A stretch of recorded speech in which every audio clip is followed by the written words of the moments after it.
KFC. Nah, sama Dr. Luigi. Dan kebetulan hari ini Dr. Luigi juga Chief Daimyo ya dok ya? Iya, enggak. Nah, oke. Kalau gitu biar nggak lama-lama, langsung aja hari ini temanya hipertensi. Tapi kita akan bawainnya produknya lebih ke arah yang Utsukushi. Jadi nanti kalau misalkan ada pertanyaan nih kalau bisa disesuaikan sama tema hari ini. Kalau yang enggak, tetap akan dibacain juga, cuman mungkin enggak prioritas ya teman-teman. Gitu aja. Oke, langsung aja dok, silakan. Saya share screen-nya.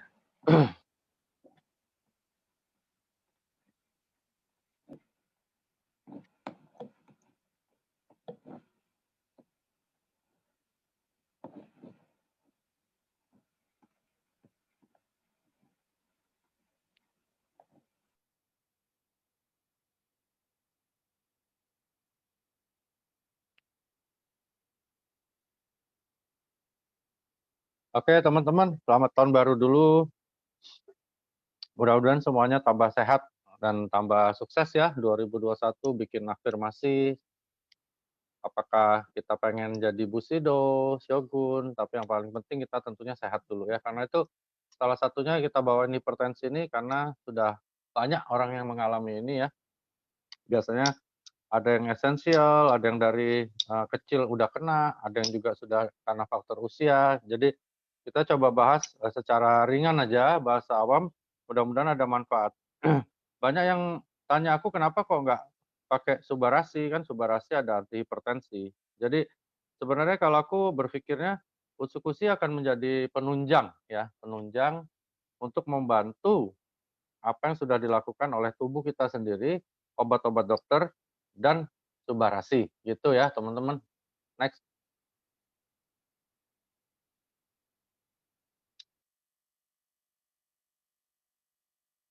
Kenapa disebut silent killer? Karena kadang-kadang orangnya tidak bergejala ya. Jadi banyak sekali orang yang tidak bergejala tiba-tiba pas diukur tensinya naik.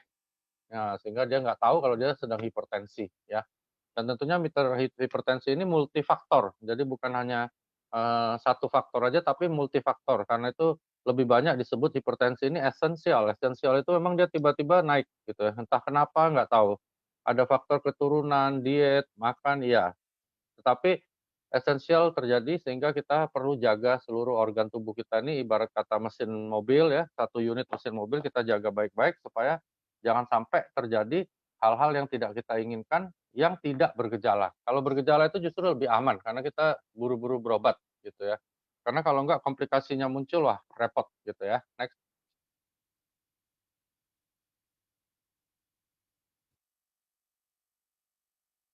Di sini teman-teman bisa lihat ya bahwa hampir 25,8% orang yang mengalami hipertensi ini hanya sepertiga yang terdiagnosis dan 2/3 tidak terdiagnosis. Bahkan dari sepertiga ini yang menunjukkan rutin minum obat pun hanya sekian 0, sekian persen. Itu sebabnya kenapa banyak sekali orang terkena komplikasi dan mati tanpa diketahui karena hipertensi. Bahkan banyak sekali orang yang tidak terdiagnosa karena dia sendiri merasa dia tidak apa-apa. Jadi di kedokteran ini ada apa-apa sama tidak apa-apa itu tidak bisa dengan rasanya, katanya, kelihatannya, nah ya, tetapi harus by data sama seperti kita di AFC ya. Jadi harus ada data. Misalnya kita bilang, "Bagus saja kok, gua nggak diabetes, gua nggak hipertensi, gua nggak asam urat." Lu udah pernah periksa? Enggak, kan gua nggak ada apa-apa gitu, nggak bisa ya. Jadi sehat di kedokteran itu ada tahap-tahap yang ditentukan sehingga seseorang ketika datang ke institusi kesehatan dinyatakan sehat ya. Sehat itu harus ada jiwa dan raga. Nah, jiwa itu mulai dari anamnesa, datang, ditanya-tanya oleh dokter, diperiksa tensi, nadi, pernafasan, kadang-kadang refleks-refleks tertentu, lalu masuk ke laboratorium, masuk ke bagian radiologi, masuk ke dokter-dokter spesialis, mulai dari penyakit dalam sampai ke mungkin ke bedah umum dan sebagainya, mata, telinga, THT dan sebagainya, baru setelah semuanya tidak ada apa-apa, maka orang itu secara fisik dinyatakan sehat. Lalu dia akan dikirim ke bagian jiwa, biasanya ke psikiater, untuk diperiksa kejiwaannya. Ketika nggak ada apa-apa juga, maka dia dinyatakan sehat juga jiwanya. Nah, setelah kedua bidang ini lolos, maka orang itu akan menerima surat keterangan sehat ya. Jadi sehat itu bukan katanya ya. Next.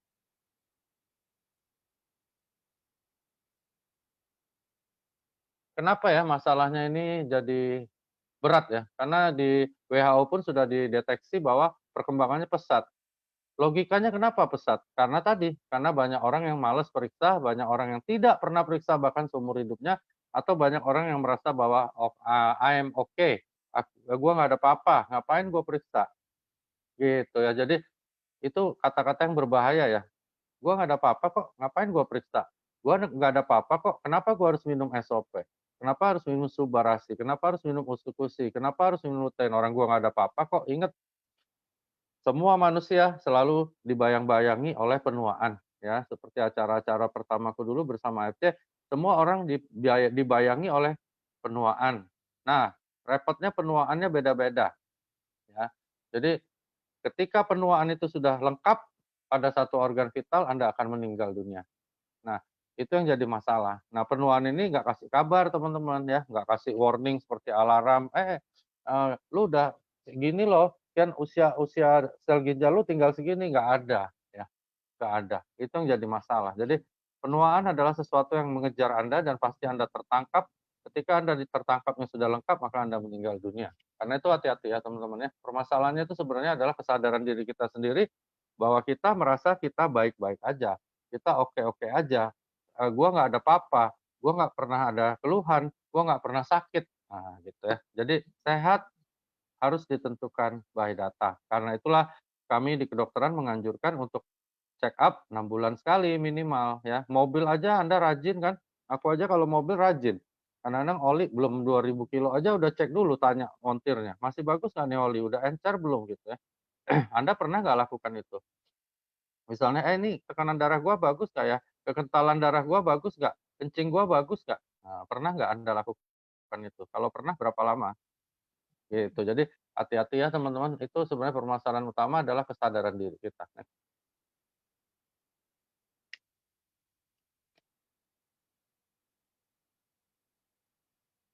Kenapa angka kejadian tinggi? Sampai, di sini masuk di angka-angka yang bersaing ya dengan kanker dan sebagainya, ya itu karena itu tadi ya. Jadi benar-benar kita harus waspada ya, waspada terhadap segalanya, khususnya hipertensi pada, sore hari ini kita bahas karena ini salah satu yang silent killer karena dia tidak menunjukkan gejala atau tanda kadang-kadang tiba-tiba, waduh gitu ya, tiba-tiba, waduh gitu ya, harus cuci darah dan sebagainya. Jadi hati-hati sekali, rajin-rajin kontrol dan ikuti semua protokol kesehatan yang mengenai hipertensi maupun kesehatan lainnya, supaya penuaan itu tidak terlalu cepat ya. Dan kenapa harus minum SOP? Kenapa harus minum Subarasi? Karena pasti penuaan Anda diperlambat, bahkan dibalikkan. Jadi orang kadang tanya, "Gue baik-baik aja kok, ngapain gue minum SOP, usuk-usih, buang-buang duit aja, mendingan minum air putih juga sehat kok." Teman-teman, minum air putih itu bukan sehat. Minum air putih itu harus, teman-teman. Karena tubuh kita perlu air, ya. Bukan berarti minum air putih Anda sehat, langsung seluruh-luruhnya, enggak, ya. Ada penuaan, ada toksin yang masuk, air putih nggak bisa cuci toksin sebanyak itu. Terus ada, semua penyakit-penyakit yang bisa muncul karena degenerasi, karena kemunduran sel. Nggak bisa minum air putih, bahkan pH yang 11, bahkan pH 100 pun nggak ada cerita bisa bikin sel kita tambah muda tuh nggak ada teman-teman ya. Jadi kita harus selalu aware dan jangan anggap enteng. Next.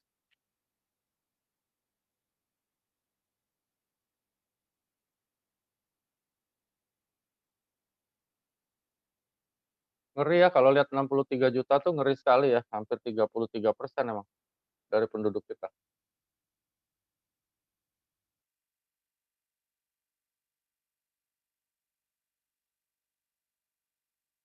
Oke ya teman-teman bisa baca ya, hipertensi adalah nama lain dari tekanan darah tinggi ya. Tekanan darah adalah kekuatan yang diberikan oleh sirkulasi darah terhadap dinding arteri tubuh ya, arteri tubuh ya. Ingat arteri tubuh bukan vena ya, yaitu pembuluh darah utama dalam tubuh. Tekanan ini tergantung pada resistensi. Resistensi itu daya tahan, kekuatan gitu, dan seberapa keras jantung bekerja. Jadi kalau Anda hipertensi, maka resistensi ketegangan ya, ketegangan dari pembuluh darah itu tinggi dan jantung bekerja lebih keras. Karena itu kalau kelamaan bisa jadi hypertensive heart disease namanya. Semakin banyak darah yang dipompa jantung dan semakin sempit arteri, maka semakin tinggi tekanan darah Anda.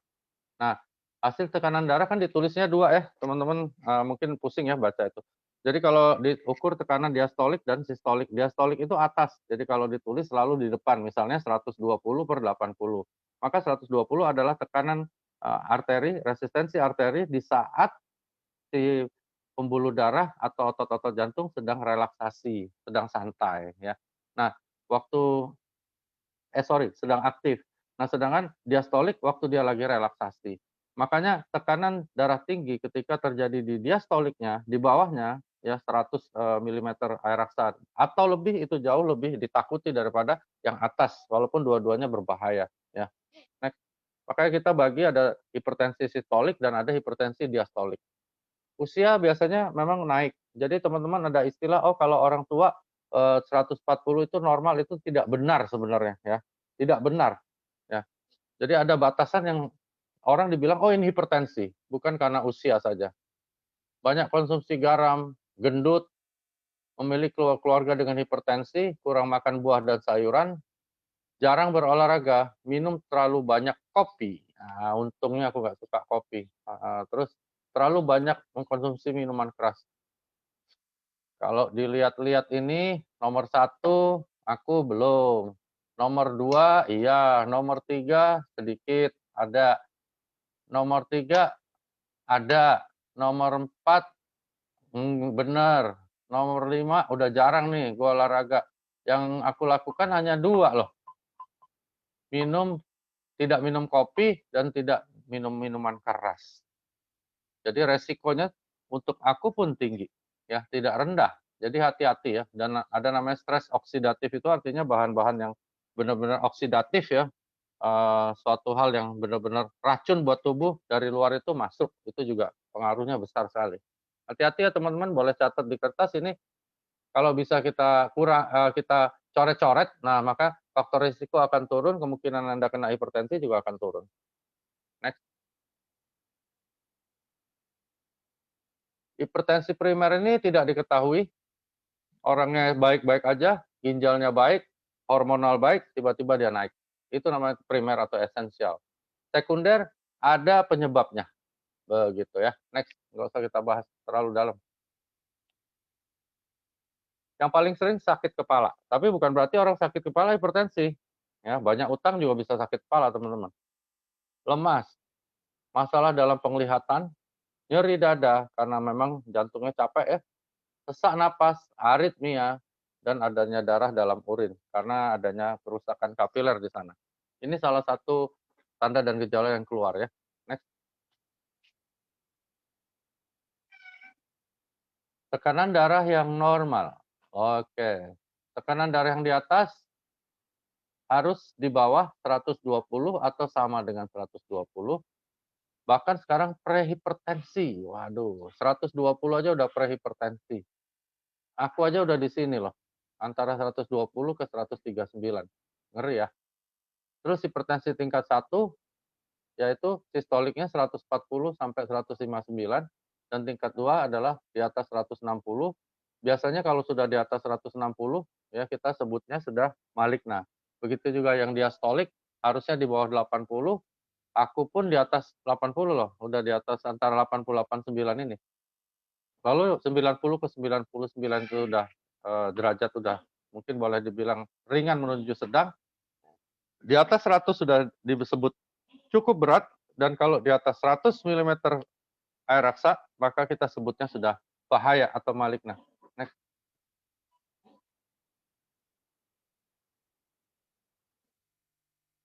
Orang dikasih obat, diet ya, gaya hidup, olahraga, terus, pemilihan makanan banyak sayur ya, menjauhi pengawet, stressing tadi yang disebut oleh, slide kita yang pertama itu benar-benar dipatuhi, maka itu adalah strategi terapinya. Jadi terapi kalau bisa, jadi kalau orang masih dalam borderline, belum terlalu tinggi, biasanya dokter tidak berikan obat, tapi dia merubah lifestyle dulu, dicoba ya, misalnya diet garam, makan sayur yang banyak, olahraga, tidur cukup, hilangin stres. Kalau tensinya bisa turun dengan cara itu, biasanya orangnya tidak pakai medikamentosa atau obat. Tapi kalau nggak berhasil juga, orangnya akan diberikan medikamentosa dengan dosis yang paling rendah dulu, ya, begitu.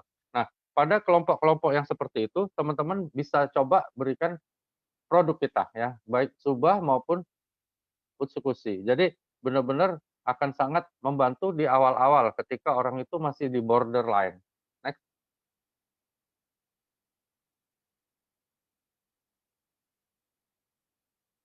Obat untuk hipertensi banyak ya teman-teman, ada yang untuk menghambat renin. Renin-angiotensin itu adalah sistem hormon yang mengatur tekanan darah.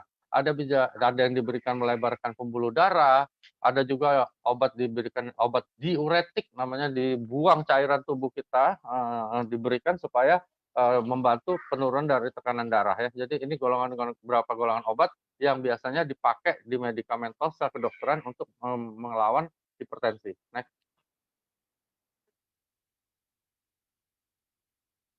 Oke, produk AFC mana nih yang memiliki peranan dalam mengatasi hipertensi? Next. Kalau darah rendah nggak perlu ya, darah rendah banyak yang tanya sama aku, darah rendah itu aku pengen obatin, ngapain? Darah rendah itu bukan penyakit yang berat ya, memang nggak normal tapi nggak apa-apa. Jangan coba-coba menaikkan tekanan darah. Ini kandungan-kandungan usukusi, next.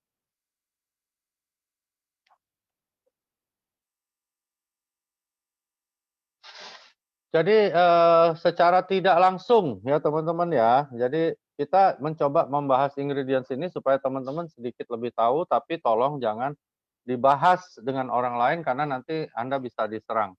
Anda tetap pakai paten fungsi, cuman sebagai member, sebagai leader, sebagai edukator di AFC, Anda harus tahu juga, oh ternyata fucoidan itu manfaatnya gede loh, bisa menjaga tingkat keenceran darah, memperbaiki sistem imun dan sebagainya, sehingga darah yang agak encer ini tidak terlalu berat untuk menaikkan tension atau resistensi dari pembuluh darah kita, gitu ya. Next. Sedangkan di resveratrol, nah kita bisa lihat di situ ada ada faktor-faktor yang bisa mengendalikan salah satu unsur yang bisa menaikkan tekanan darah yaitu kolesterol ya. Next. Nah, di sini juga kita lihat dia bisa berfungsi banyak sekali ya, baik sebagai polifenol yang memiliki efek antioksidan, terus bisa melindungi sel dari aktivitas radikal bebas yang tentunya dapat memacu kerusakan sel termasuk yang mempengaruhi renin-angiotensin ya. Secara tidak langsung, maka usus ini sangat-sangat berguna untuk membantu supaya faktor-faktor yang bisa mencetuskan tekanan darah tinggi naik itu dikurangi ya. Next.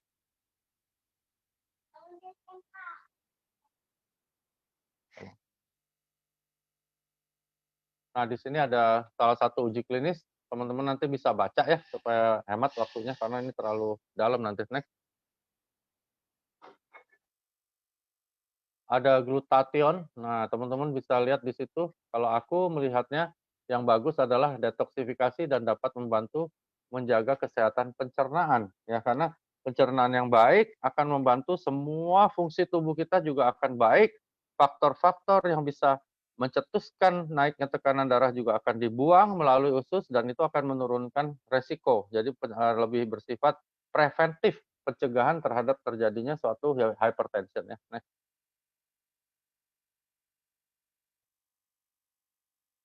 next.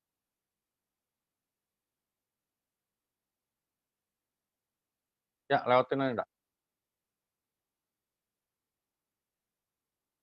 Kenapa usus ini penting, teman-teman, untuk dibersihkan? Kalau aku kasih ilustrasi gampang, yang sederhana ya. Misalnya kita punya, bak mandi ya, kalau teman-teman, kalau aku rumahku masih belum kayak rumah sultan nih, kayak rumah Pak Budi, jadi masih rumah biasa. Jadi kami air mandi masih pakai gayung ya, jadi masih pakai bak mandi, itu aja kita harus bersihkan. Bagaimana dengan usus? Ya, jadi waktu aku dulu di bagian forensik, ketika seseorang lahir ke dunia ini, itu kalau dilakukan, pemeriksaan anal ya, dilihat rektum, namanya lubang di anus itu, lubang usus terakhir ingin keluar ke anus itu kira-kira besarnya sekitar 3-4 kali gundu atau kelereng. Oke ya, gede teman-teman ya, sekitar 5-6 cm, 7 cm diameternya. Ketika seseorang meninggal dan dilakukan otopsi, teman-teman tahu nggak, hampir 70-80% orang di saat dia meninggal, itu lubang sudah nggak ada lagi. Hanya tinggal sebesar mungkin setitik jarum pentul ya. Kenapa? Karena ususnya nggak pernah dibersihkan. Oke. Nah itulah makanya aku lihat dari pihak Jepang, mereka sangat memperhatikan itu, mungkin salah satu faktornya itu. Dulu sempat ada terapi terkenal sekali namanya kolon terapi, disedot, dibersihkan ususnya, sehingga itu akan sangat membantu kesehatan. Dan sekarang kita nggak perlu sampai repot begitu karena kita ada kemampuan untuk melakukan itu melalui produk Usukushi. Bila itu dilakukan, teman-teman bayangin nggak, yang tertumpuk itu selama puluhan tahun dan mulai dibersihkan oleh Usukushi, kira-kira ada berapa ya substances atau kandungan-kandungan yang buruk yang bisa menyebabkan hypertension yang dibuang lewat situ. Oh, banyak sekali teman-teman ya. Jadi itu secara tidak langsung makanya Usukushi harus Anda konsumsi juga untuk menghindari hypertension. Nah,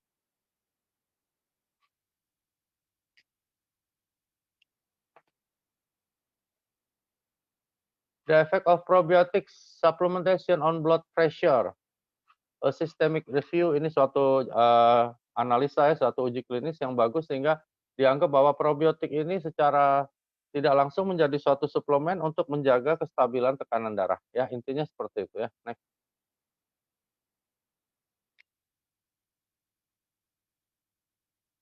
Ini beberapa sistem yang pengaruh banget ke tekanan darah mulai dari angiotensin, angiotensin 1, angiotensin 2, renin dan sebagainya yang akhirnya bisa menyebabkan gagal jantung dan sebagainya.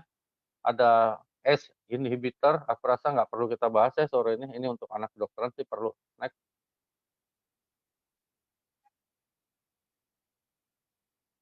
Nah, ini kira-kira cara prebiotik ya. Jadi kalau teman-teman lihat sirkulasi ini, maka dengan prebiotik ini masuk ke dalam badan kita ya, dia akan membantu banyak hal termasuk ada vasodilatasi yaitu melebarkan pembuluh darah, ada peningkatan dari metabolisme untuk membuang racun dari tubuh ya, mencegah bertumpuknya lemak dalam tubuh, oke, dan suppress insulin signaling in adiposit ya. Jadi dia menjaga ketika seseorang itu misalnya agak gendut dan sebagainya, dia mencegah supaya jangan sampai ada suatu signal-signal yang merusak kerja insulin ya. Kira-kira seperti itu ya. Next.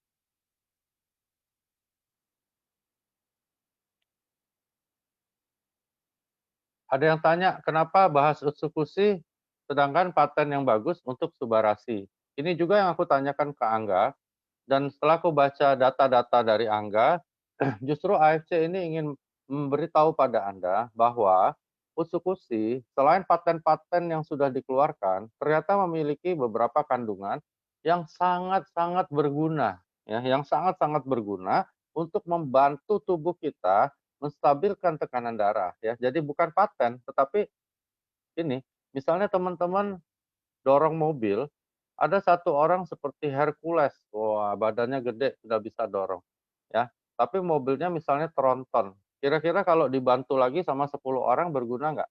Ya, nah, kayak gitu ya teman-teman ya. Jadi pertanyaan ini pun aku pertanyakan pada Angga.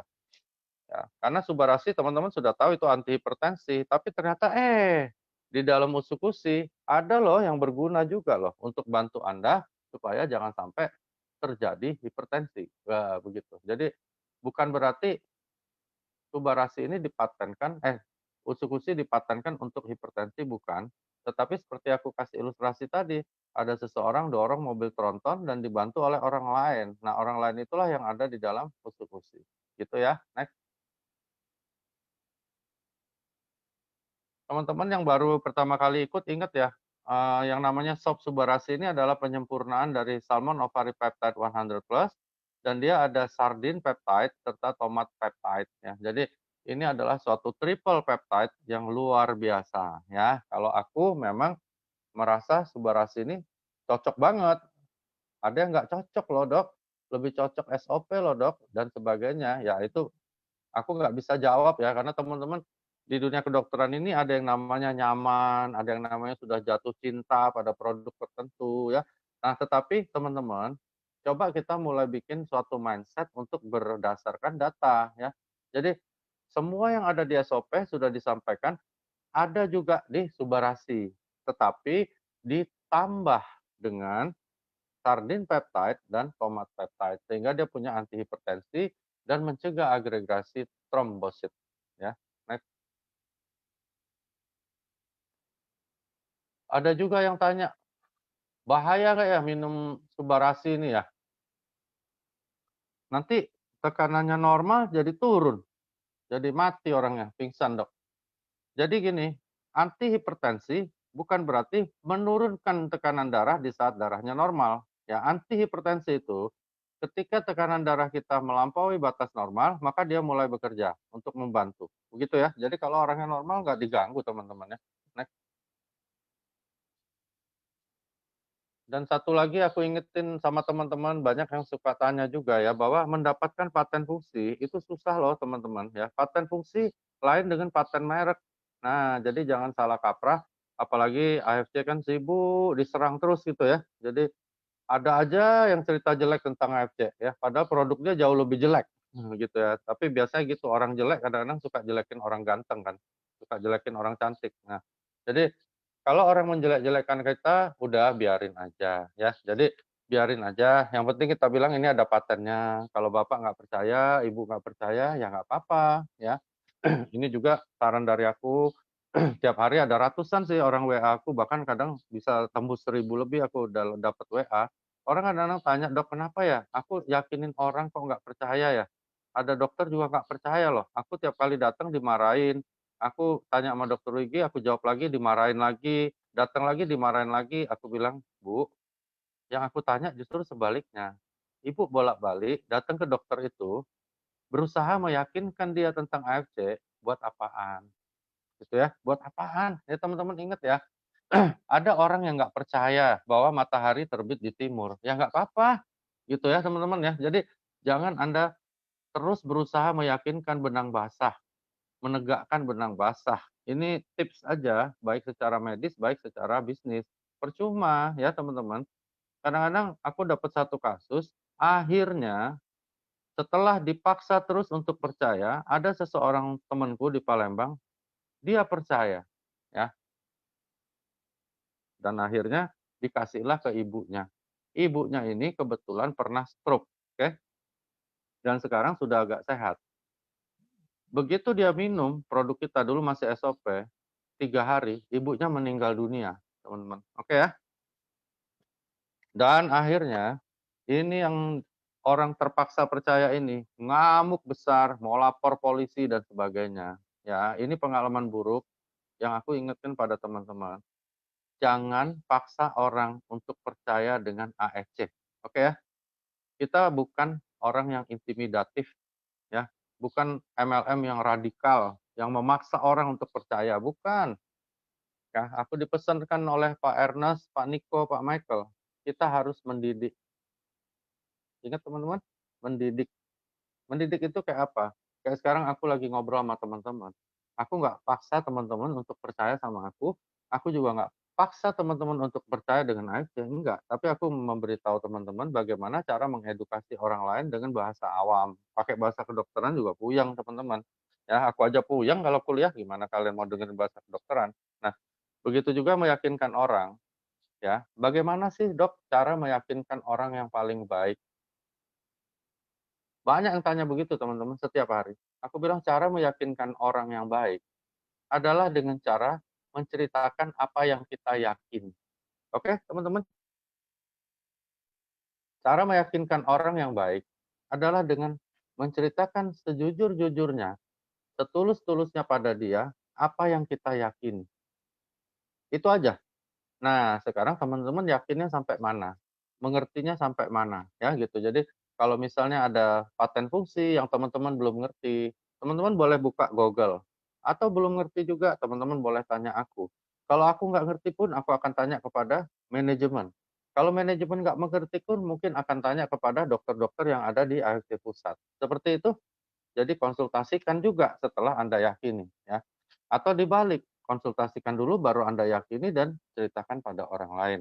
Nah, gitu ya. Jadi teman-teman, jangan kecewa, jangan takut, jangan malu kalau orang nggak percaya. Ada orang yang nggak percaya AFC? Ada. Banyak nggak? Banyak. Banyak teman-teman, banyak. Tapi itu bukan tugas kita untuk memaksa dia percaya. Ya, ini tips saja ya, karena teman-teman buang waktu nanti. Next.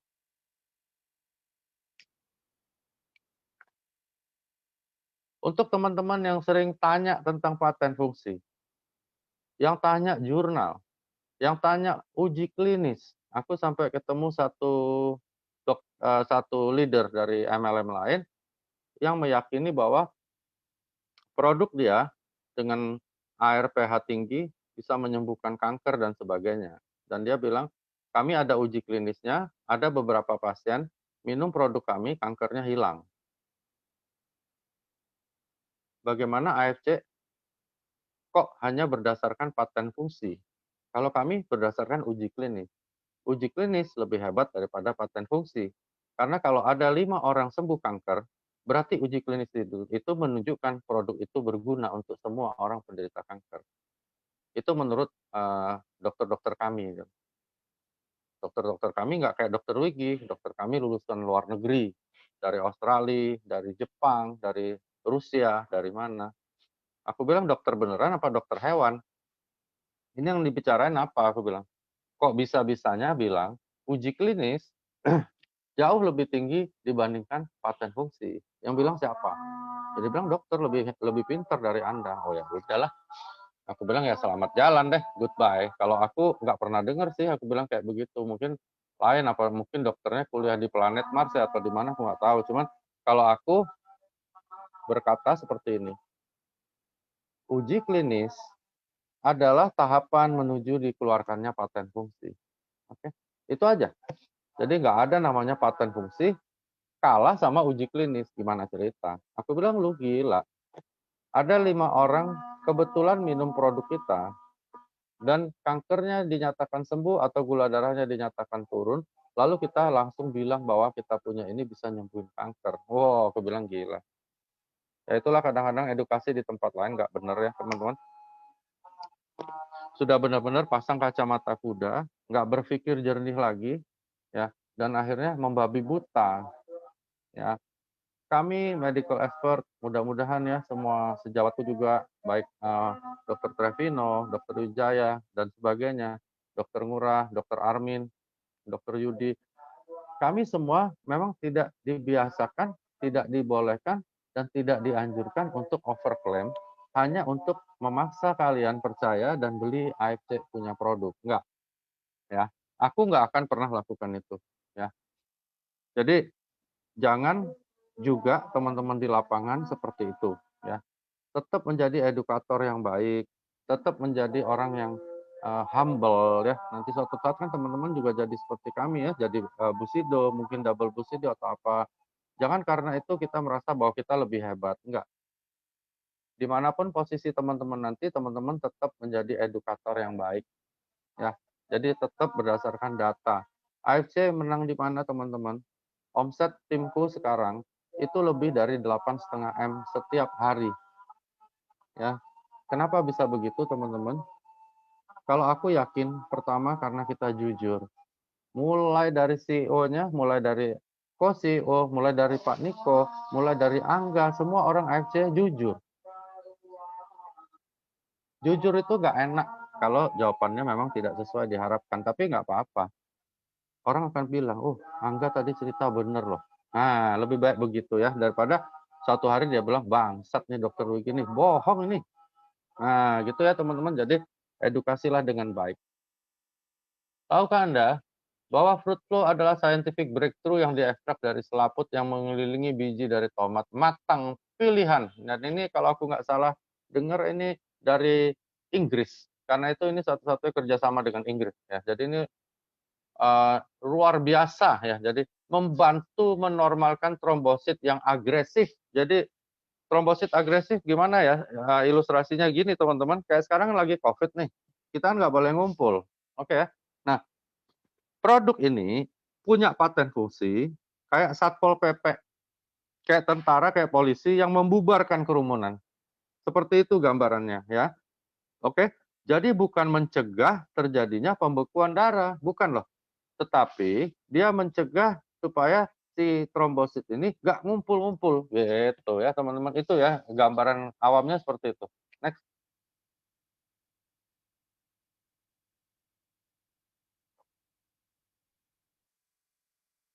Oke lah. Jadi sederhananya apa paten fungsi dari Subarasi? Ingat ya teman-teman ya, anti hipertensi, regenerasi sel ya.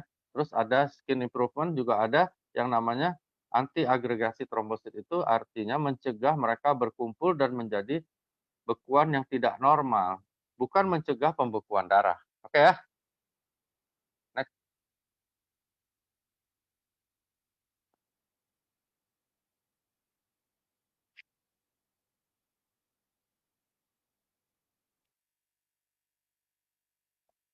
Jadi teman-teman kalau di lapangan, kalau ada yang menyerang, ada yang eh, tidak suka dengan kita ya, ada yang jijik dengan AFC, ada yang jelek-jelekkan, seperti kemarin ada Dokter Stephen Sumantri itu ya, dia menjelek-jelekkan produk AFC. Untung aja Pak Michael sama Pak Ernest sabar loh, kalau aku sama Pak Niko nggak sabar teman-teman ya, gitu ya.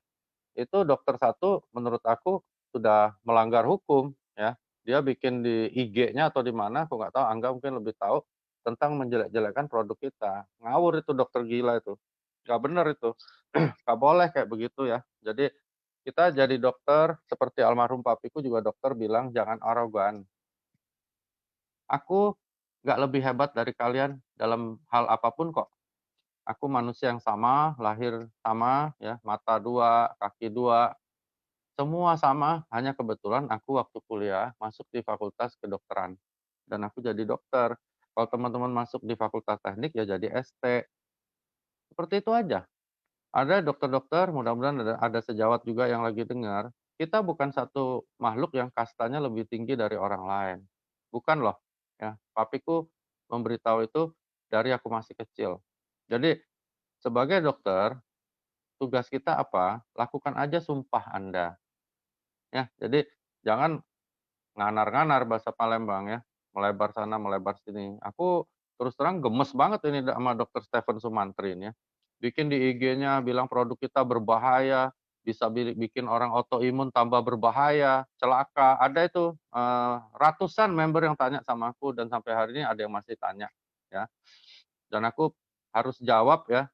Mungkin ada yang masih percaya atau masih ada yang galau karena ini orang sudah keterlaluan, sudah nyerang produk kita secara langsung ya. Kalau dia cuma memberi nasihat berhubungan dengan dia dokter ahli imunologi ya aku akan terima ya. Atau dia serang aku pribadi malah aku nggak marah. Tapi karena dia menyerang dan menjelekkan produk AFC, aku harus jelaskan juga di sini. Terutama karena ini menyangkut tentang usus-usi. Pertama, teman-teman, tidak ada satupun penyakit autoimun bisa sembuh di dunia ini, dan tidak ada satupun dokter di AFC, apalagi aku, yang menyatakan bahwa produk AFC bisa menyembuhkan penyakit autoimun. Nggak ada, ya. Mudah-mudahan si Stephen Sumantri itu yang jelek-jelekkan lagi dengerin juga, mudah-mudahan. Oke ya, kalau dokter lagi dengerin dok, kami tidak pernah mengatakan bahwa produk AFC menyembuhkan autoimun. Jadi pernyataan Anda ngacau, dokter, ya, nggak benar. Oke ya. Lalu kedua, tidak ada satu bukti pun yang aku lihat dari Anda, Dokter Stephen Sumantri, yang menunjukkan ada research tentang pasien Anda yang mengalami autoimun, ya, lalu hanya menggunakan produk dari AFC. Dan terbukti pasien itu menjadi parah atau meninggal dunia yang disebabkan oleh produk AFC. Nggak ada ya dokter. Kalau Anda dengar dokter Stephen Sumantri bagus nih. Gua gregetan udah malu ya. Nah, nggak ada ya. Jadi Anda tidak pernah melakukan research apapun tentang produk AFC. Jadi Anda ini ngacau, oke ya. Sembarang ngomong aja. Dan aku yakin Anda Dr. Stephen Sumantri, oke, Anda tidak lebih pintar dari semua dokter-dokter yang melakukan research tentang produk AFC yang ada di Shizuoka sana, ya. Anda nggak lebih pintar, ya. Jadi Anda jangan menyerang AFC, oke? Jangan sekali-sekali menyerang produk AFC tanpa Anda ada bukti-bukti klinis, data-data klinis yang akurat, dan itu memang pasien Anda sendiri. Ya, itu yang kedua. Yang ketiga, Anda mengaku Anda ahli imunologi. Oke, aku ingin tanya sama Anda, Dr. Stephen, apakah Anda bisa menyembuhkan penyakit yang namanya autoimun? Ya, nggak bisa. Oke, jadi mudah-mudahan nih ada yang dengar atau anak buah Anda atau Anda sendiri, aku udah gregetan nih sama Anda nih. Untung aja loh CEO kami masih pending ini masalah ya. Kalau Anda memang punya data-data tersebut, merasa lebih pintar dari dokter-dokter yang ada di AFC Japan, Anda muncul dong ya di depan umum ya, ketemu sama kami. Nah, jangan asal ngomong. Ingat, siapapun orang yang bikin pernyataan, apalagi Anda seorang dokter, pakai otak, pakai data, ya. Teman-teman boleh simpen omongan aku ini, yang masih galau dengan Stephen Sumantri ini, Anda boleh teruskan pesan suaraku ini. Ini orang menjelek-jelekkan produk kita tanpa dasar apapun, ya. Bahaya ini manusia satu ini. Jadi teman-teman yang lagi dengar acara ini, nggak usah galau-galau lagi. Semua yang ditulis di IG yang namanya Dr. Stephen Sumantri, itu semuanya ngacau, oke? Semuanya nggak benar dan nggak ada datanya. Hanya bersifat emosional, ya, hanya bersifat arogansi saja karena dia tergabung di salah satu institusi yang berhubungan dengan dokter imunologi. Sedangkan prof, salah satu prof atasannya malah mau menjadi penasehat dari AFC. Nah ya, jadi nggak usah galau ya teman-teman. Ini Stephen ini kurang ajar ini. Anda tahu nggak, yang namanya AFC ini sekarang aja ada ribuan mungkin orang yang ikut acara ini, ya, percaya dengan AFC. Ada orang miskin yang menggantungkan semua harapannya dengan AFC. Jangan coba-coba Anda ganggu AFC tanpa data yang jelas, ya. Lu berhadapan sama gua ntar pribadi. Bisa celaka lu Dokter Stephen ya. Jadi berhenti Dokter Stephen ya, kalau lagi dengar lu berhenti pasang-pasang IG-IG yang menjelekkan AFC. Pengobatan hipertensi ini teman-teman lihat ya, sebagian penyakit hipertensi ada yang harus seumur hidup nggak obatnya, ada.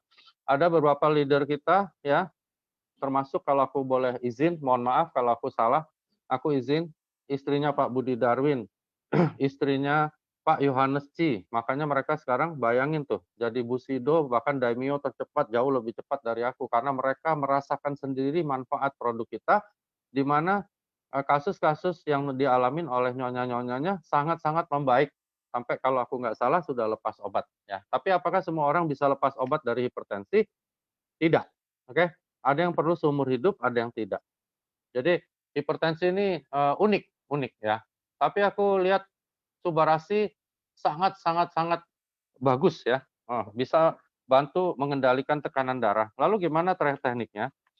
Misalnya teman-teman minum obat A ya, 3 kali 1 untuk hipertensi, lalu teman-teman minum Subarasi, tapi nggak bisa dosis rendah ya, paling nggak 3, 4 sehari Subarasi, misalnya. Jalanin ketika sudah terjadi perbaikan, teman-teman bisa tapering down, turunkan pelan-pelan, misalnya dari 3 kali jadi 2 kali, ya. Dilihat lagi 1-2 bulan, masih stabil bagus, turunin lagi 1 kali, masih bagus, turunin lagi setengah, masih bagus, turunin seperempat, masih bagus, minum 2-3 hari sekali. Itu namanya tapering down, ya. Lalu yang berikutnya, dosis yang sudah ditentukan oleh dokter tadi seperti aku bilang bisa di tapering down. Terus apalagi yang perlu kita perhatikan pada orang hipertensi, lifestyle, dosis, semua obat yang diberikan dokter jangan sok tahu, dilihat pemantauannya setelah stabil baru di tapering down, lalu jangan minum kopi ya, sebenarnya jangan ngerokok sih walaupun aku smoker ya, lalu minum pengawet, alkohol, semua zat-zat yang berbentuk soda itu nggak bagus ya, garam kurangi, nah gitu. Lalu apa gunanya kok acaranya bawa usukusi? Usukusi akan bantu kebetulan semua toksin, semua zat yang buruk tadi masuk ke usus dibuang cepat-cepat, ya, sehingga risk untuk naikkan tensi akan menghilang. Begitu teman-teman ya. Next. Banyak yang tanya juga, "Dok, minum obat duluan atau minum produk AFC duluan?" Minum produk AFC duluan. Kenapa? Karena produk AFC bukan kimia ya teman-teman ya. Jarak berapa? 1 jam, 1,5 jam lah, begitu. Next. Ini faktor resiko, jadi kalau Anda punya faktor-faktor resiko ini, oke ya, maka teman-teman coba coret satu persatu, maka kemungkinan Anda hidup sehat, bebas hipertensi akan terjadi. Seperti aku laki-laki, umur udah setengah, riwayat keluarga ada, waduh, ini nggak bisa dirubah nih, ya nggak? Masa gue mau jadi cewek, kan nggak bisa nggak ya? Jadi ini nggak bisa. Nah ini kita harus waspada karena kita lebih tinggi kemungkinannya. Lalu gemuk, untungnya gue belum terlalu gemuk sih, tapi udah mulai nih nggak pernah olahraga, agak naik berat badan. Merokok iya, kurang aktivitas fisik iya, konsumsi garam iya, diet lemak tinggi iya, psikososial dan stres, wah sejak dikasih Angga bonus Bushido nggak ada lagi gue. Konsumsi alkohol untungnya nggak, dislipidemia untungnya nggak, dan aku nggak ngopi. Jadi kalau dilihat dari faktor ini aku ada 5 di antara 8. Faktor aku hipertensi tinggi sekali, jadi aku harus jaga ya. Teman-teman juga lihat ya, jadi coret aja nih, kecuali yang di atas nggak bisa dimodif karena itu bawaan. Kalau yang di bawah teman-teman coret-coret ya, kalau bisa itu dicoret, tensi aja kemungkinan sampai kita meninggal nggak naik. Next.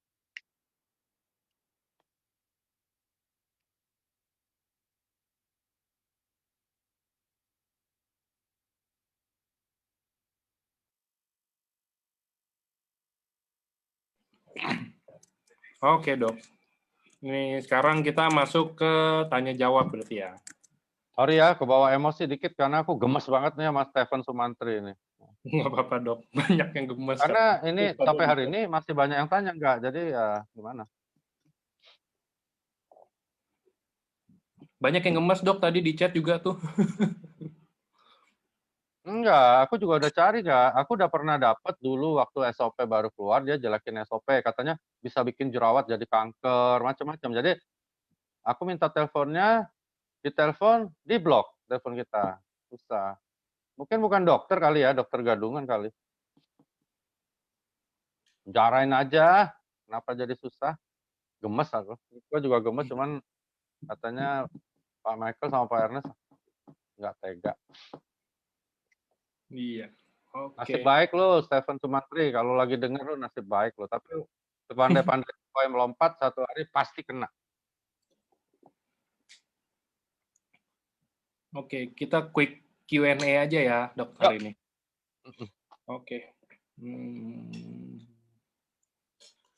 Dok, mau tanya, kalau misalkan pasien udah rutin misalkan pasien ini darah tinggi, terus dia udah rutin nih, kita bilang konsumsi SOP Subarasi sama Utsukushi. Apakah suatu saat nanti, yang entah itu berapa lama mungkin prosesnya, akan bisa lepas dari obat darah tinggi, Dok? Apa selamanya aja makan obat darah tinggi, cuman dosisnya dikurangin? Seperti aku bilang tadi, jadi ada orang yang bisa lepas bahkan tanpa minum Subarasi pun bisa, ada yang tidak ya. Tapi gini, logikanya kalau kita pakai Subarasi, Utsukushi secara rutin dengan dosis optimal, ya, maka kemungkinan untuk bisa lepas obat lebih besar dibandingkan dengan yang tidak minum. Kenapa, teman-teman? Pertanyaannya satu, kalau teman-teman perhatikan semua tadi faktor resiko, ya faktor resiko itu kalau teman-teman perhatikan dengan seksama, maka ada beberapa yang bisa Anda coret dengan Anda minum produk kita ya, begitu kira-kira. Nah, dengan turunnya faktor resiko, maka otomatis dosis obat yang dibutuhkan bisa turun juga, bahkan lepas. Ya, tergantung faktor mana yang paling dominan pada orang itu, gitu ya. Jadi kalau ditanya bisa lepas nggak? Bisa, bisa, bisa. Lebih mungkin dibandingkan dia tidak minum produk kita. Kalau tidak minum produk kita, bisa nggak lepas obat juga? Bisa, bisa, tapi kecil kemungkinannya, gitu nggak? Oke. Ini selanjutnya ada yang nanya, tapi dia nanya, ini saya rubah pertanyaannya. Apakah mau tanya dok, apakah pertama kali konsumsi utsukushi, buang air besarnya itu bisa jadi warna merah? Apa itu dari proses detox atau enggak? Tinja itu warna tergantung dari pertama zat makanan yang kita makan ya, terus obat-obatan tertentu, nah gitu. Ada nggak dia makan itu? Kalau enggak dan warnanya merah, merahnya gimana dulu? Merah terang, merah gelap, atau merah yang benar-benar sudah hitam? Kalau dia merah terang, teman-teman bayangin gini, kalau merah terang berarti dia di bawah teman-teman ya, bisa dari anus, biasanya itu karena mungkin ada wasir yang letaknya di dalam namanya hemoroid interna, yang lecet, pecah, dia keluar darah. Kalau dia merah biasa, terang, tapi tidak terlalu terang dan tidak terlalu encer, dan bercampur dengan tinja, ada kemungkinan perdarahan di sekitar, ada kemungkinan infeksi parasit, ya, ada kemungkinan juga ada kanker. Nah, itu ya, kalau dia merahnya merah nempel di tinjanya bercampur. Kalau misalnya dia merah agak kecoklatan, itu biasanya terjadi di pangkal usus besar. Kalau dia misalnya hitam, hitam kelam total, ya, tanpa dia minum zat besi yang banyak, maka kemungkinan sangat besar ada perdarahan di saluran cernanya, gitu. Oke. Oke, lanjutnya nih dok, ada yang mau tanya tapi di luar topik. Nah, saudara saya kena COVID, CT 12,7, batuk-batuk, terus udah ada sesak napasnya. Kira-kira berapa banyak Utsukushi atau Subarashi? Sebenarnya maksudnya mungkin pertanyaannya, dianjurkan prioritasnya itu yang mana dulu dan berapa banyak takarannya dok? Ya, betul. Jadi kalau aku tergantung dompet ya, uangnya ada banyak nggak ya? Kalau ada banyak, tentunya ya kita berikan minimal minimal Utsukushi-nya 6, Subarasinya 3 sehari, minimal. Dan itu aku udah coba, termasuk teman baikku, teman SD-ku, kemarin swab satu keluarga semua COVID. Cuman mereka nggak mau kasih testimoni, nggak boleh sih karena orang terpandang di Palembang. Jadi panik, tegang banget, maka tegang karena kaya banget, nggak, kalau mati kan sedih dia. Iya. Nah jadi, "Aduh aku cak mana nih?" Dia bilang, "Gimana nih?" Dan aku bilang, "Utsukushi masih ada?" "Ada." "Pernah diminum?" "Iya pernah." "Kapan?" "Ya sebulan aku minum sekali." Wah bodoh kan, banyak duit tapi nggak diminum. Jadi, dia masuk kira-kira hari ini gitu, dia hantam Utsukushi itu hari pertama 6, hari keduanya dia hantam 8, hari ketiga pagi udah negatif. Oke. Kenapa ya bisa gitu ya? Kalau teman-teman pernah ikut acara aku sama Angga tentang NK sel, logikanya itu karena NK sel Anda jadi ganas teman-teman. Dan seluruh NK sel yang ada mungkin 80-90% aktif. Apa tugas mereka? Mereka cari semua, bukan hanya COVID-nya, semua dihantam, dibunuh, termasuk bakteri ya. Jadi COVID bahaya kenapa? Karena ada infeksi sekunder. Nah, jadi begitu masuk virus ke dalam jaringan paru terutama karena dia ditakutin COVID ini di paru, begitu dia masuk paru dia rusak selnya. Ketika selnya rusak, maka daya tahan hancur semua. Masuk bakteri. Nah, bakteri ini bergabung dengan virus menghancurkan parunya. Nah, ketika masuk produk kita menaikkan daya tahan tubuh, ini logikaku bukan kata Angga, bukan kata Pak Ernest ya. Ini logikaku sebagai dokter dan sebagai orang yang sudah terus-terusan juga minum Utsukushi banyak ya. Ketika masuk produk kita, NK sel kita jadi banyak yang aktif dan ganas sehingga mereka cari sel patogen termasuk bakteri dan virus. Dihajar habis mati. Belum jamurnya ya, kalau kena COVID itu semua bisa jadi kalau virus masuk, daya tahan kita pasti hancur. Semua jadi yang tadinya nggak bergerak jadi bergerak, kayak rumah tiba-tiba nggak digembok, semua pintu terbuka, ada emas, ada berlian dalam, semua orang masuk. Nah, jadi parasit, jamur, ya, semua mikroba lain semua jadi tiba-tiba jadi ikut ganas dan itu yang menyebabkan orang-orang diabetes dengan penyakit komorbid mati karena itu. Yang tadinya diabetesnya tenang-tenang, masuk ini yang namanya COVID, dalam hitungan jam tiba-tiba dia bisa semuanya hancur dan meninggal dunia, gitu ya. Oke. Nah, ini ada Sebenarnya yang enggak. tanya Yang lebih soal penting adalah kita-kita yang belum tahu kita ini OTG atau enggak. Yang harus minum banyak usuk-usinya. Apalagi kalau teman-teman seperti aku masih roadshow, masih apa, ngeri loh.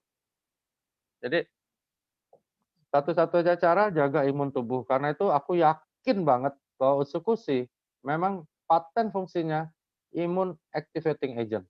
Dan aku minum usuk-usi ngeri teman-teman. Aku minum sehari itu bisa 8 sampai 10 saset. Mahal ya. Anda tahu kalau dirawat di rumah sakit berapa duit? Jangan kena Covid lah. Anda kena diare aja di sentri, berak darah, dirawat 5 hari aja. Bisa berapa box itu usuk-usi habis duitnya. Jadi kadang-kadang orang nggak sadar. Nah, hati-hati ya, apalagi Covid ini nggak pandang bulu. Oke ya teman-teman. Kalau nggak ada duitnya, cari dong belajar bisnisnya sama Angga, sama Niko, sama leadernya. Next. Oke, next. Nah, ini ada yang tanya pertanyaan general juga. Dok, kenapa ya ada beberapa kasus setelah konsumsi Utsukushi malah nggak bisa BAB? Maksudnya jadi susah BAB, itu kenapa ya, Dok? Itu pertanyaan bagus dan sering tiap hari ada yang tanya. Ini teman-teman kembali ke topik dan paten dulu ya. Jadi paten dari produk kita adalah mendetoksifikasi usus. Oke ya. Jadi dia membersihkan semua racun yang ada di usus. Teman-teman tahu nggak usus itu 15 meter panjangnya. Dari mulai mulut lambung, usus halus sampai keluar di rektum atau di anus kita dan akhirnya terjadi defekasi atau buang air besar.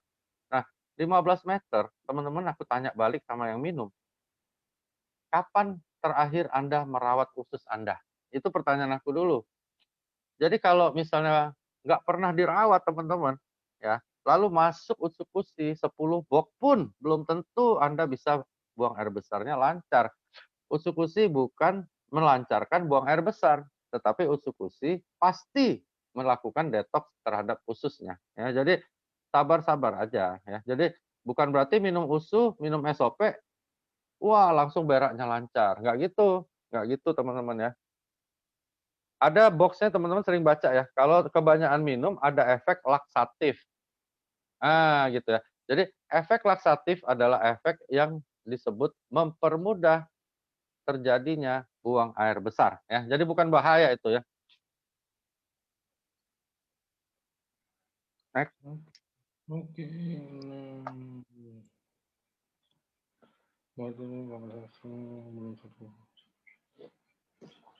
Hmm.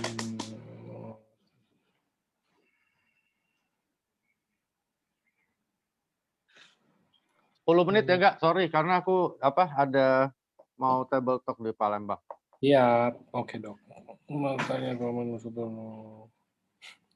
Yang unik aja enggak? Yang belum pernah ditanya. Oke dok. Mau tanya dok, kalau minum Subarashi dan Usukushi, apa boleh dicampur dengan Yakult? Soalnya anak saya agak susah kalau disuruh minum Suba dan Utsu. Jadi maksudnya Boleh, dicampur. boleh, boleh, boleh. Tapi jangan sama susu, biasa loh. Nanti fungsi kita turun karena dia kan basanya tinggi sekali. Oke. Apalagi air susu ibu. Waduh. Angga yang suka. Mata minus selain kasih Subarashi pakai lutein sharp ya. Lutein sharp. Nggak tahu tanya Angga tuh kapan kita ada lagi ya. Gluten saya belum dapat kabar dari Pak Ernest, tapi kalau yang ada yang plan B itu nanti kan Hanamai sama Face Mask ya, itu nanti tanggal 4, berarti hari Senin. Senin itu udah mulai available harusnya sih, kalau sesuai jadwal. Ada anak umur 14 tahun telinganya dengung itu mungkin tinnitus ya. Agak sulit kalau tinnitus agak sulit. Lutein PNC kapan ada tanya Angga nanti diumumin itu. Dok, untuk Untuk Manula ada hipertensi. yang kena COVID, terus baru minum Subarashi pertama kali. Terus tapi asam lambungnya naik, apa diterusin atau di stop atau saya tambahin mungkin ditambah Utsukushi atau diganti Utsukushi gitu dok? Diganti usuk-usik. Oke. Tolong dok, ibu saya kejang, darah tinggi, minum suba atau usu. Kalau ibunya kejang karena darah tinggi, ibu, kalau lagi dirawat di rumah sakit, ikutin dulu protokol yang dilakukan oleh dokter di rumah sakit, ya. Lalu ibu baca pelan-pelan banget semua tentang paten fungsi kita, lalu tentukan pilihannya untuk diberikan kepada ibu. Boleh suba, boleh usu, dua-duanya pun boleh. Ya. Kolesterol tinggi, gini, kolesterol tinggi teman-teman nggak berbahaya lagi seperti dulu ya, dijaga aja diet, olahraga, dan kalau aku sih nggak ada satupun produk kita patennya menurunkan kolesterol atau asam urat, tetapi kita perbaiki organ-organ yang bisa membantu metabolisme kolesterol dan asam urat ya. Oke. Dok, suami saya konsumsi Subarasi dan Utsu, kenapa jadi malah sariawan? Nah, ini Mungkin mungkin alergi itu, permasalahan Kak. cara konsumsi, Dok. Mungkin itu alergi. Dok, kalau COVID apa bisa sembuh dengan terapi yang tadi 6 usu dan 3 suba? Tidak, tidak, bukan gitu. Tapi 6 suba dan 3 subarasi, 6 usu dan 3 subarasi akan membantu menaikkan daya tahan tubuhnya dan memperbaiki regenerasi sel. Semua protokol kesehatan dan perawatan dokter, saran dokter, obat dari dokter tetap harus diberikan pada COVID tersebut ya.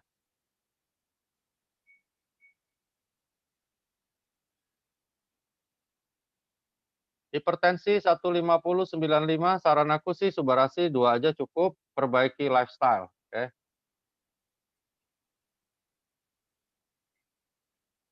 Prostat nggak bisa, harus operasi. Tapi kasih Utsukushi prostat bisa sedikit, dihambat ya pembesarannya.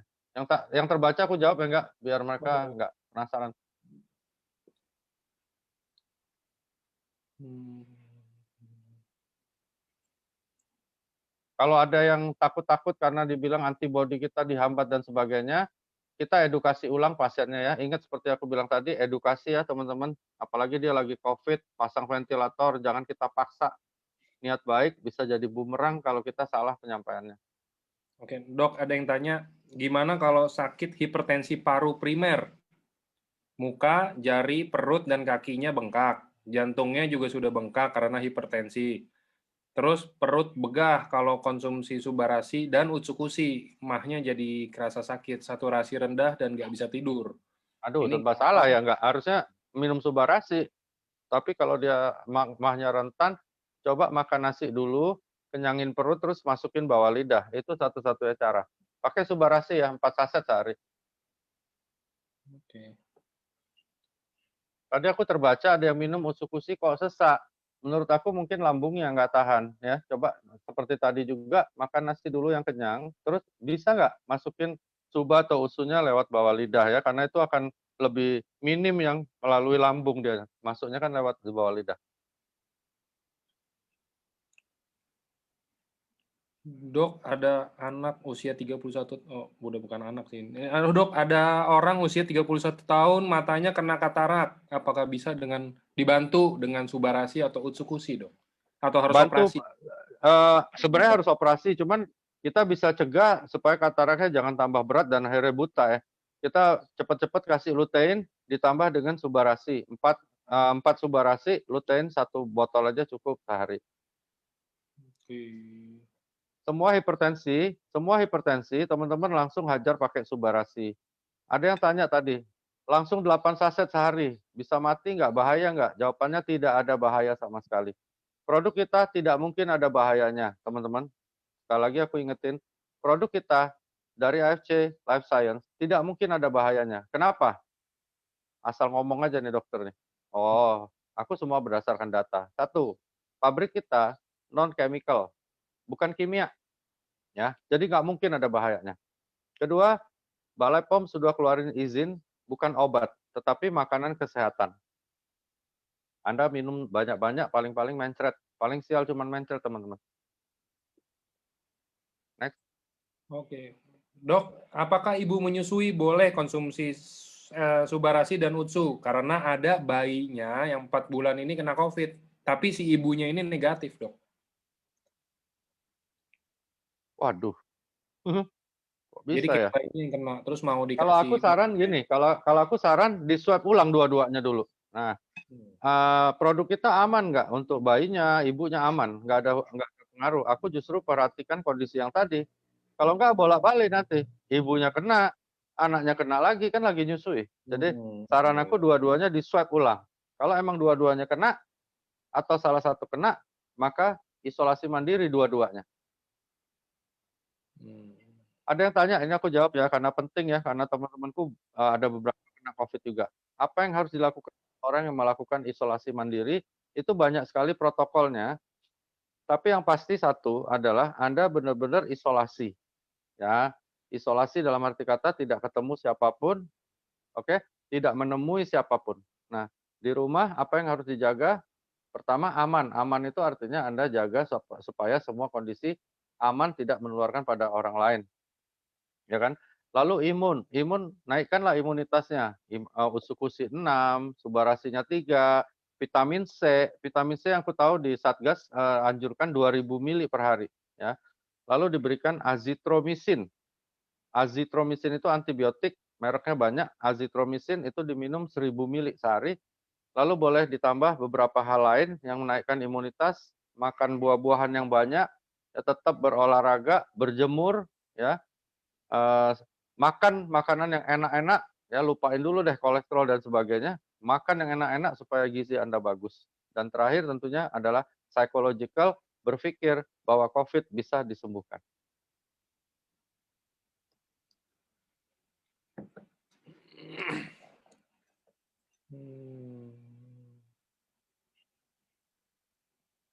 Dua terakhir ya, enggak, dua terakhir. Ya, siap, saya cariin. Dok, ini intro-pronya. Maaf ya teman-teman, karena aku hari ini emang Sabtu ada table talk di Palembang, cuman karena udah lama nggak bawain acara, aku minta tim sini mundur, ternyata mereka bisa, jadi aku mundur untuk bawain acara AFC. Dok, ini ada yang paru-parunya kena tumor, jadi dia pertama konsumsinya Subarasi atau Utsukushi. Dahaknya juga lagi kental. Seperti aku bilang tergantung dana. Kalau dananya pas-pasan, aku lebih pilih Utsukushi. Tapi kalau dananya bagus, ya udah berikan Utsukushi dan Subarasi dengan dosis minimal masing-masing 4 saset sehari. Oke, ini terakhir nih dok, ada yang tanya. Dok, bukannya kalau kita konsumsi Utsukushi ya kita bilang, di dalam Utsukushi ini kan ada probiotik banyak, ada triliunan di satu sasetnya.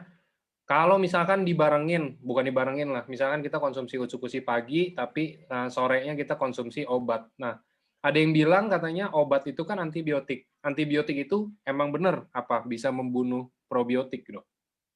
Enggak dong. Antibiotik itu artinya adalah anti kehidupan. Jadi dipakai untuk golongan-golongan obat yang bisa membunuh beberapa bakteri. Oke? Bakteri. Ya. Jadi bukan membunuh sel kita, enggak. Dia khusus misalnya ya, amoxicillin. Dia adalah antibiotik untuk golongan Staphylococcus, Streptococcus. Nah, seperti itu ya. Jadi dia membunuh beberapa golongan bakteri, bukan membunuh semua yang hidup. Apalagi prebiotik enggak. Oke. Oke. Oke, dok. Selesai kayaknya mau ini.